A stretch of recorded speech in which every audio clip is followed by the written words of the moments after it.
আসসালামু আলাইকুম রহমতুল্লাহ। সম্মানিত প্রিয় বন্ধুগণ, উসমান হাদি সাহেব আমার মনে হয় না তিনি আর বেঁচে ফিরবেন বলে, বাঁচার আশা খুবই কম। সম্মানিত প্রিয় বন্ধুগণ, এনার সাথে যা ঘটেছে আসলে খুবই দুঃখজনক বিষয়। কিন্তু আপনারা একটা কথা লক্ষ্য করে ধরছেন, বারবার কেন জুলাই আন্দোলনের সমন্বয়কদের উপর বেছে বেছে তারা হামলা করতেছে?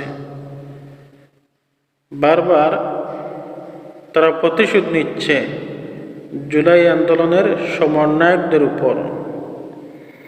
কিন্তু এখন অনেকেই বলতেছেন যে এটা বিএনপির কাজ বা বিএনপি এর সাথে জড়িত আছে। আমার মনে হয় না বিএনপি ডাইরেক্ট জড়িত থাকবে বলে। এ কারণ সামনে এখন নির্বাচন, বিএনপি নেতারা অবশ্যই তারা কোনো ঝামেলায় জড়াতে চাইবে না কখনো।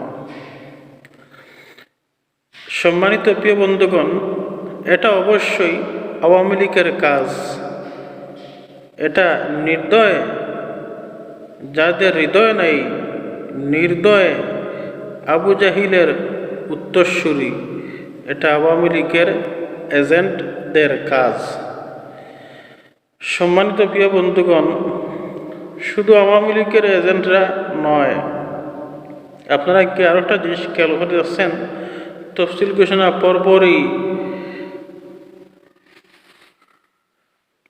ঘোষণার পরপরই কিন্তু মহামান্য রাষ্ট্রপতি তিনি ঘোষণা দিয়েছেন উনি পদত্যাগ করে ফেলবেন। এর কারণটা কি? এরপরই উসমান হাদির উপর হামলা। তাহলে কাদের ইশারায় এই সমস্ত বারবার এই বাংলাদেশে খারাপ কাজ হচ্ছে? এখনো সময় আছে। ইউনূস সাহেব, আপনি ভালো করে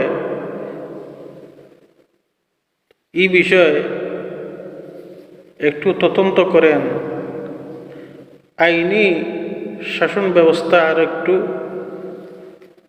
ভালো করেন।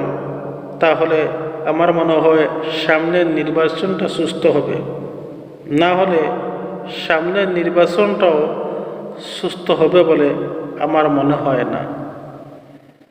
আসসালামু আলাইকুম রহমতুল্লাহ।